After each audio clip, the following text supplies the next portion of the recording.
suis le responsable des cuisines qui se trouve à Montsartou sur les 3 structures et responsable Economa.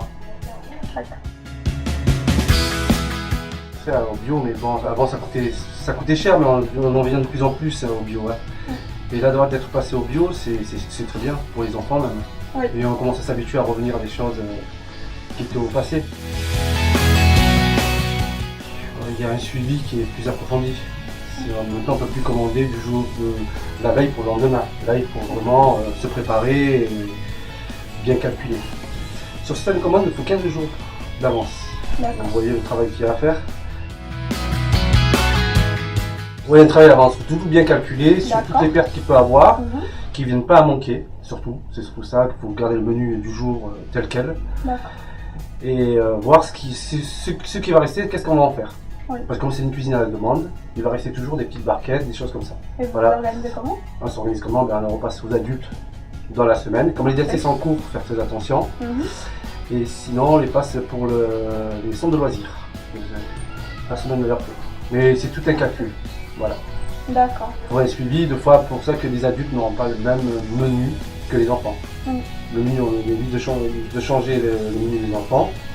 Mais il y aura un décalage entre l'adulte et les enfants qui mangent à l'école. C'est pas à la cantine où on arrive, on fait sa journée de travail, on fait à manger, on fait des pâtes, des petits pois et basta, et on part. Non, non, il y a un travail tous les jours là. Il y a toujours les calculs qu'il y a, regardez. Des déchets, des poubelles, pour améliorer les menus, pourquoi ils n'ont pas mangé. Il y a de la recherche, on se met en valeur. Pas rester derrière son ordinateur et prendre les bons de sortie et noter ce qui est sorti. Non, non, non. Si on fait vraiment attention sur les pertes, on est obligé de se mettre sur le terrain. Pratiquement tous les jours. Toujours des erreurs et il faut vraiment les corriger le jour même. Les erreurs on va la corriger, mais il faut se dire que dans 2-6 mois, elle va se représenter l'erreur. Parce que les habitudes s'installent et dans ces habitudes-là, on va faire attention à l'erreur sur le moment. Mais c'est sûr qu'au bout de 2 mois, on ne fait plus attention. On l'a oublié l'erreur. Une fois, c'était une parole qui était passée, qu'elle voulait amener son enfant au McDonald's, si je peux le dire. D'accord, vous pouvez. Ce jour-là, c'était du poisson, c'est moi qui cuisinais en plus. J'étais cuisiné.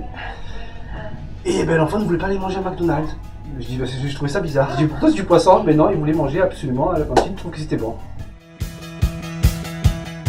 Avec les déchets, ce qui reste, tout ça, on voit si par rapport à la quantité, on voit si on doit améliorer la recette ou la laisser telle qu'elle. C'est ça le plus. Si l'enfant a aimé ou pas aimé. Il ne suffit pas de prendre des poids et de dire, bon, c'est pas grave. Non, non, là, on regarde pourquoi il y a tant de déchets. Pourquoi l'enfant n'a pas aimé. Ben, autant peut-être changer la recette. Et essayer de chercher, de savoir s'il peut aimer. S'il y a une recette, il y a quelque chose en plus ou quelque chose en plus à rajouter. Ou une épice, n'importe quoi, mais il y a toujours quelque chose à faire. Une éducation, une recherche, il y a plein de choses qui rentrent en jeu. Pour essayer d'améliorer. Et tout le monde met un peu du sien. La moindre petite chose, anodine qui passe comme ça, faut travailler dessus. Il y a des enfants qui, des fois, qui reviennent. J'en ai un en particulier qui est revenu en disant que il regrettait la nourriture, le repas de l'école. Parce qu'au collège, c'est pas pareil. Ici, quand il venait manger quand même les frites, elles sont fraîches, mais il pouvait revenir tant qu'il voulait, il aimait. Différence du goût, oui, il y a différence du goût. Il y a des salades et tout ça, et ça n'a rien à voir. Pourtant, c'est des desserts, il n'y a rien de particulier. Les desserts, comme je dis, c'est des yaourts nature, avec du miel, de la confiture, tout ça. Puis eux, ils ont des glaces. Ils ont tout ça, mais non, ils regrettent la cuisine du primaire. Et quand on vient de Montsartou, ils connaissent les gens. C'est vrai, c'est. Voilà.